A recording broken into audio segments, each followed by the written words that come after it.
Natutuwa naman po ako sa iyo kasi bumalik lang siya sa dati. Ayun, ano bang pangarap ng isang Carla? Pagka siya ay talagang tuluyan ang gumaling. Ipagkasakay mo. Yun po mga ka-business, welcome to Mrs. KB Official. Andito po si Kyla, si Papa Dins, andito rin si Junjun, at si Ate Seben. Yes! What is your vlog? Ang vlog po namin ngayon, kasi di ba nakupunta tayo kay Doc Vincent. Yes po. Ngayon, para hindi namin makalimutan ni Ate Kyla, mga Mars, ililista ko po yung dapat namin itanong kay anak ko sa'yo. Maglilista kayong tanong. Opo. Yung dapat namin itanong kay Doc Vincent kasi ito po mga ka-business, mga Mars, ay dragon fruit. Galing to sa pinsan ni Ma'am D, Tita D. Opo. Ma'am D, thank you so much po sa pa-dragon fruit ng inyong pong pinsan na si Sir Hector. Shout out po sa Sir Hector. Tama ba, Sir Opo. Hector? Yan. Ito po yun, no? Dragon fruit.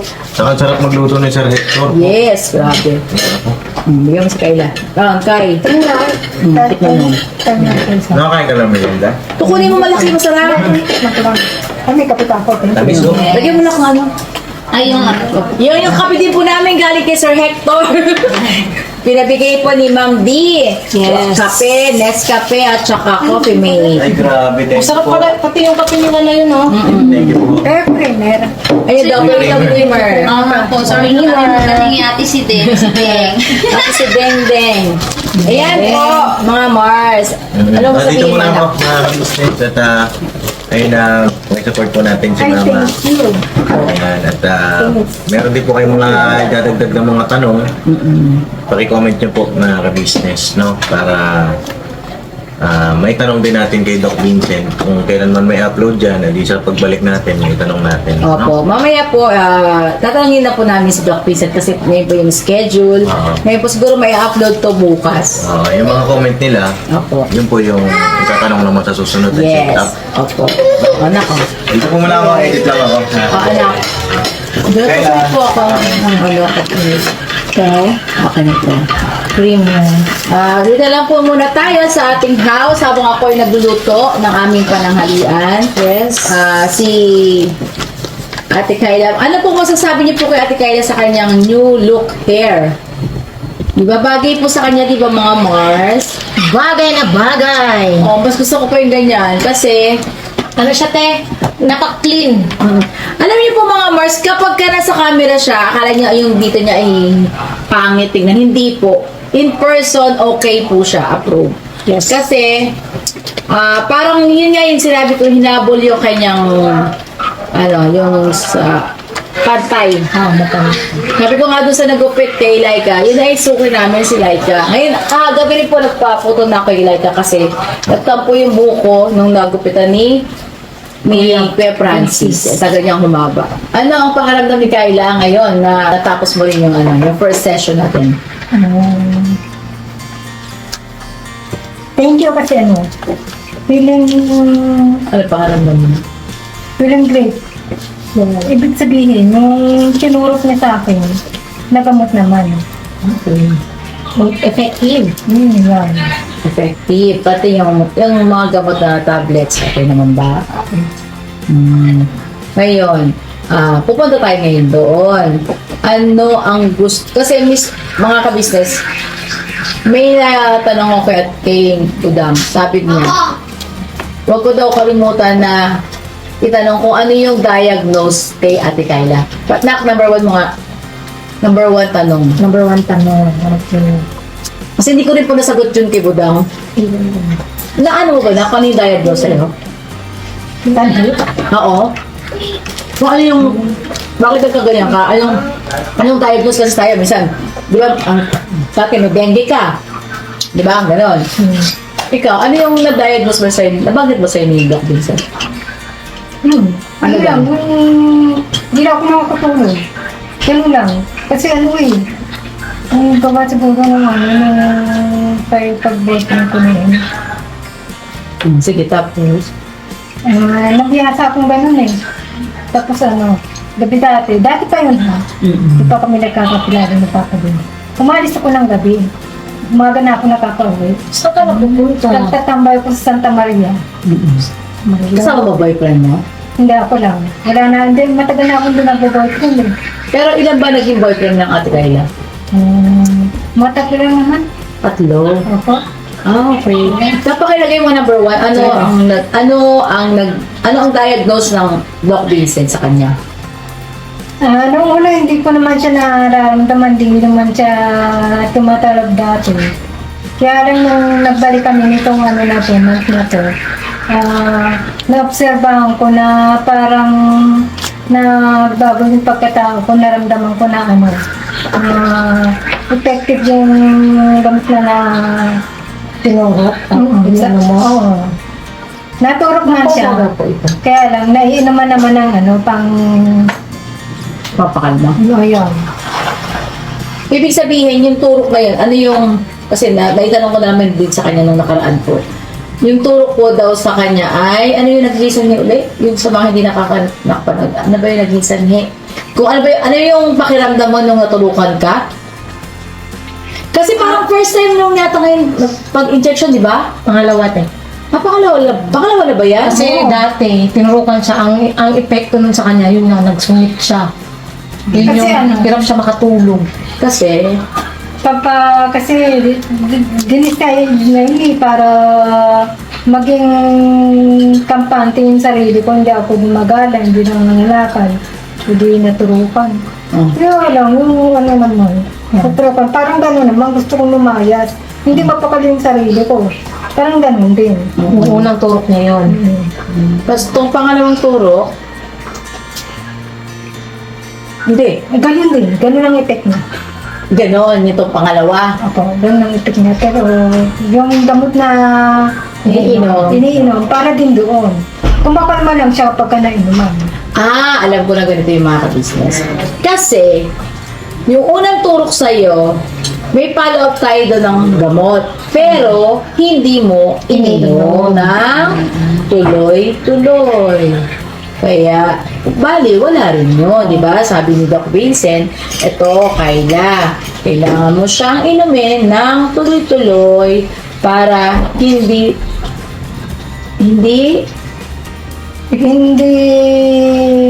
maramdaman yung pagkaturok niya. Yes.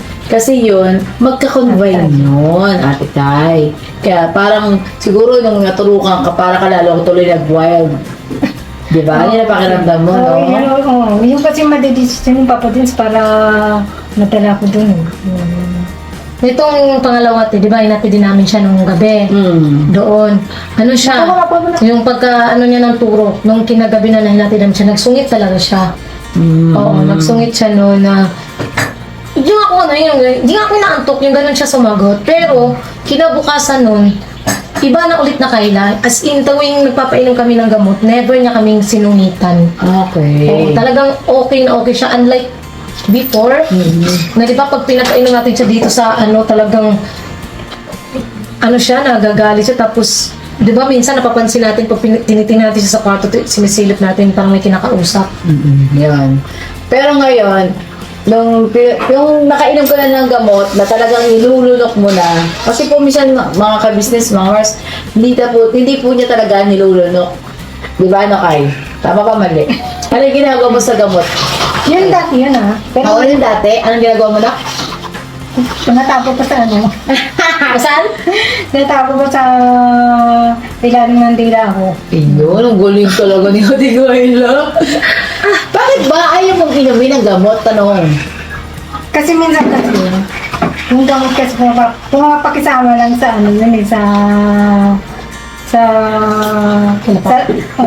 Papa Dins? Hanggang sa alaman mo kung aayon siya o hindi. Sa sarili mo, Sa utak mo, ganun. sa isip mo. Sa ulo. Oo. Umaano na pag minsan hindi naman siya tatalab. Minsan, ininom naman, parang wala din. Ay, hindi kasi nga. Oo. Akala mo lang din na wala din. Kasi, pero dapat kasi tuloy-tuloy. Halimbawa, katulad yan, pag may lagnat tayo, di ba? Ganito lang yan, Ate Kayla. Ang pag-inom kasi ng gamot, kapag halimbawa tayo nilalagnat, no? kailangan mo siyang inumin every 4 hours, lalo na kapag may lagnat pa. Kasi minsan may lalo na trangkaso. Hindi naman basta-basta kasi nawawala ang trangkaso di ba po mga ka-business? Kapag hindi ka talaga iinom ng pang-fever. Di ba? Ngayon, gagaling ka kapag every 4 hours, bibilang mo siya every 4 hours na iinom ka ng gamot.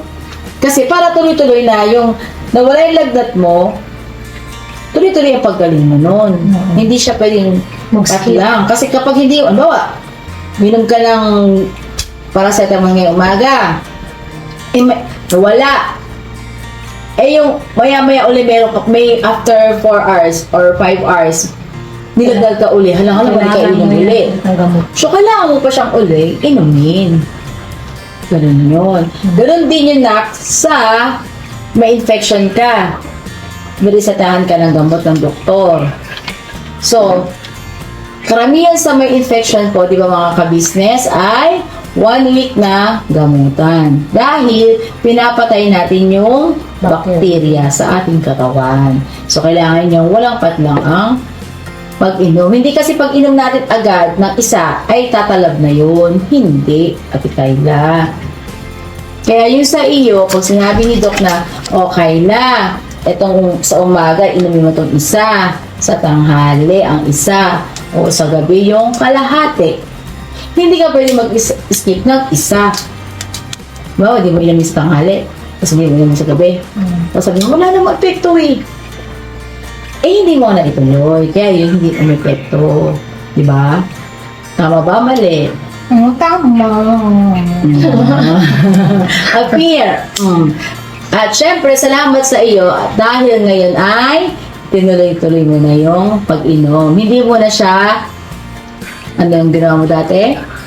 Itatago sa baba. Tapos tinapon ko yung iba. Ayun. O ngayon, babalik tayo kay Doc Vincent. Anong itatanong mo kay Doc Vincent ngayon? Number 2. Sige, saglit lang po Number 2, ano yung tatanong mo? Doc Vincent, may pag-final po ba yung pag-inom ko ng gamot? Kunyari na... Hanggang kailan? Oo, yun. Yun ang tanong. Sulat mo. Hanggang kailan? Kunyari nagbisita siya. Oo.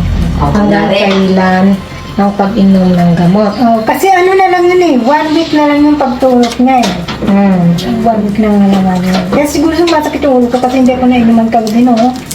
Wala na po kasi mga ka-business Yung kasi kamo, nung wala na siyang iniinom ng gamot, ay sumakit ang ulo. Nagsulot mo lang. Dahil simula nang wala nang ininom. Oo. Kasi kagabi yung last. Ayun, isang gabi ano? Kagabi te. Oo, kagabi. Yun po kasi mga Mars, mga ka-business, kaya ko po pinasulat kasi baka makalimutan ko pag mamaya pag-check up. Tsaka siya din, may gustong itanong, kaya kailangan natin ilista. Ano pa anak, tanong madali. Huwag ka magmadali, sorry. Just take your time. Ano Yes. yung mga, ano mo yung pakiramdam mo nung nakainom ka? Ano yung nararamdaman mo? May pagkakaiba ba o wala? Yun, sige. Para may tanong natin kay Dr. Vincent. Ano yung gusto mo pang itanong na? Bibilihan pa ng gamot na noong unang ininom. Kung bibili pa ba ng gamot na naunang nireseta? Yung gamot na unang reseta, ano ba pakiramdam mo dun? Malaki ba yung pagbabago? Ganun pa rin, pero nawawala yung nararamdaman kong tinurok na gamot na sinabi ko nga na nagpapagulo yata ng isip ko yun O ganun. Kumakalma. Bali yung gamot na yun pala is pampakalma. Oo, yun. Ano ang mas gusto mo? Yung may turok o wala? Ay, wala. Kaya lang kasi, nandoon na, nakapunta na doon. Oo, kasi mas Parang maganda. yan set na siya. Oo. Mas maganda kasi talaga na may turok sa buong, sa katawan mo. Kasi parang sirkulasyon ng ano mo yung ng buong katawan. Tapos, tsaka talaga, meron kang gamot. Kaya yung gamot na re-reseta ulit kayo sa'yo ni Doc, huwag mong ilalaps yun.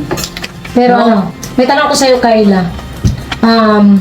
Kung sakasakali ba kaya mo nang uminom ng hindi namin, kunwari, di kami makapunta, hindi kami ang magpapainom sa'yo. Kaya mo ba? Or gusto mo na kami pa rin na magpainom sa'yo? Hindi naman kayo magtitiwala kapag ka...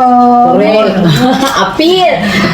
Very good talaga si Magaling, Kay. magaling. Siyempre talaga hindi kayo magtitiwala kung talagang inainom mo yun. So, kailangan talagang may guide, mag-iinom sa'yo, or dito ka sa bahay. Yun, yes. Okay naman sa'yo, di ba? Dito ka sa bahay. Oh, yun. Saka gusto din namin kasi talagang siguro mga kabisnes para naman po yung effort din nila Papa Deans ng lahat na maging maayos siya talagang magtuloy-tuloy na no. Ano pa gusto mo itanong kay Doc? Okay. Na hindi natin makakalimutan. Sige, tanong mo nga anak. Yung pag-inom mo ng gamot na yan, tsaka yung pagturok sa'yo, meron bang yung sinasabing may bumubulong pa ba sa'yo? May naririnig ka pa bang? Wala na. Wala na. Pero dati meron. Na lumayas ka, magkanakal ka. Wala na. Pero parang yung ginagayad ng sarili ko na gusto niya magkanakal. Oo, gano'n. Gusto niya maglakad ng malayo tapos ang kumuha ng kanakal sa gilid-gilid ng kalsada. Oo. Doon, ano bang doon? Anong pakiramdam mo nun, Kai? Wala siyang epektong wala siyang timeless. As in, gusto mo lang maghapon ka na sa lakad. Hindi naman, pero yun ang gusto niyang gawin kasi hindi pa nakapagtrabaho ngayon. Yan gusto mo. Kaya yun ang nagiging sanhi. Pero ngayon, nang nakainom ka na, nawala na yung nasa isip mo. Oo, nawala na. Actually nga, yung mga lako na ngayon, basura. Ang saya. Ayaw mo ng mga lakad dahil? Dahil kasi basura na yun parang sa paningin ko Yun, nabago. Mga business, mga Mars, nabago. Ang laki ng pagbabago ng kanyang pag-take ng gamot at saka ng pagturok. Ngayon, hindi na raw yun naisip mga lakad dahil marumi, dahil basura na raw yun. Tama nga naman, no? Yes. Yes. Dati Kayla kasi nga, di ba, nandito ka dati, yung kwartong inukupa mo yung dun sa gilid, di ba? Kasi nga, minsan mga kabisnes dati, sinisilip namin si Kayla. Inaano namin siya ba kung kumusta siya. Ano ka Kayla dati, parang may kausap ka. Di ba? Nalala mo ba yun dati na parang may kausap ka? Ano ba yun? May bumubulong ba sa'yo noon? Sa isip mo, may kumakausap ba sa'yo? Kaya ganon? Dati, kasi di ba, hindi pa naman masyadong napupunta tayo ko yung Doc Benson. Hindi pa siguro nararanasan yung makisalamuha. Parang sarili mo lang yung hindi nga dati. Siguro na sana yung gamot sa kakainom, kaya nawala. Oo. Okay.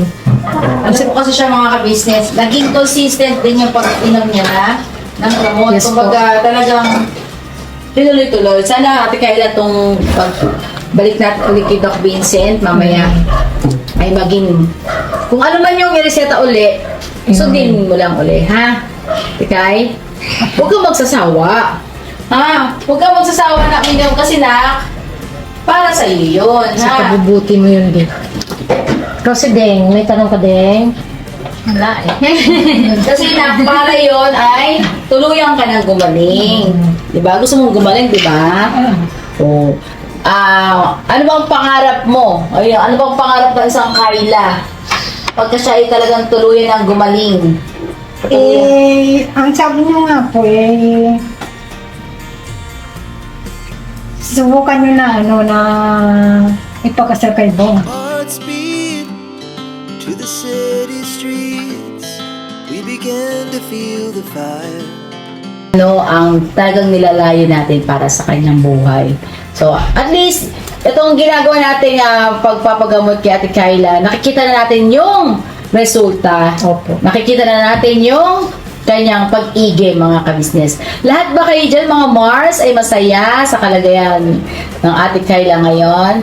Siyempre, please comment po. Siyempre, itong napakalaking po ito achievement ng ating Papa Deans na meron sang Kayla ang mababago ang buhay. Opo. Kaya hindi naman, malaking achievement din bilang kay ka-business kapag si Bong ay lumagay na rin sa kalagayang tahimik na ang buhay, hindi mo tahimik sa kabilang buhay ko, baka sabihin niya, Pag-aasawa. sa pagiging mag-asawa.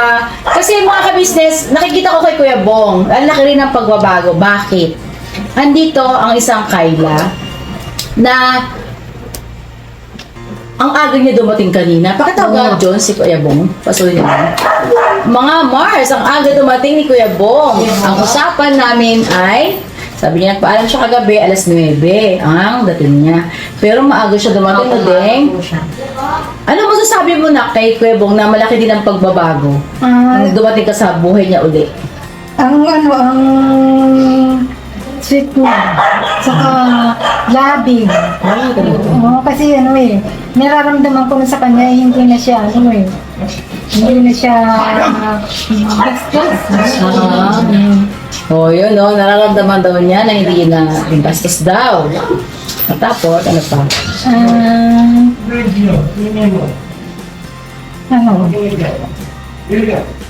Nagpapaalam po siya ng tama sa inyo, pag-alang. Okay. Umuwi sa bahay niya. Lilinis. Tapos may mga latag pagbasa pa umaga. Ayun. Kuya Bong, hindi ka. Sabi ni Ate Kayla sa iyo, tinanong ko siya, ano ang nakikita niyang pagbabago sa iyo nung dumating siya sa buhay mo? Kuya Bong, anong masasabi mo kay Ate Kayla na siya ay malaki na yung pagbabago sa kanya? Ang paggamutan natin sa kanya. Marami pa kulang eh. Marami pa kulang. Ano pa? Kaya pabalik-balik ka na siya kailangan kay Dr. Vincent. Oh, okay. Ano naman ang mapapangako mo kapag kasi si Ate Kayla ay naging okay na? Dati gawin, yung maliligaw ulit. Yun. At natutuwa ka ba sa naging kumbaga meron ng meron na tayong nakikita ng pagbabago kay Ate Kayla. Natutuwa ka ba? Apa. Natutuwa naman po ako sa Diyos, bumalik lang siya sa dati. Yun. Mapapangako mo ba kay Ate Kayla na habang naggagamot siya, ikaw rin ay magbabago? Kaya naman, pakunti-kunti naman. Yun. Sigurado ka, Kuya Bong? Kaya naman. Ngayon, ang sabi ni Ate Kayla, pagka daw siya yung umigi na, ay magpapakasal daw siya sa iyo. Pag bumalik na po siya. Oo. Yun. Sana Bong, ang wish ko lang din ay tuloy-tuloy ka na rin, no? Na maging maayos. Kasi natutuwa daw si Kayla sa iyo dahil meron ka daw respeto. Ano sabi mo, Kay? Magpapaalam siya ng magandang salita sa inyo. Saka pag umaga, kakarakan muna siya bago magpunta ulit dito punta dito.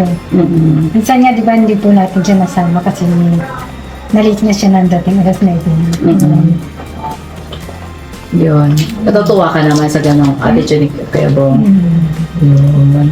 Ikaw naman, Kuya Bong, natutuwa ka naman sa nagiging resulta ng paggamutan natin kay Kayla. Masaya ka para kay Kayla. Para matuloy-tuloy pa nga niya. Gaano mo ba kamahal si Kayla? Malaki-laki rin. Malaki. Ikaw, ate, mahal mo ba si Kuya Bong? Opo naman po. Ayun. Hanggang naman dulo kong papalarin ni Lord. Kinikilig si. Alam mo, sobrang kinikilig ako sa kanila kasi totoo sila eh. Totoong tao. Totoo ang kanilang, yung nararamdaman.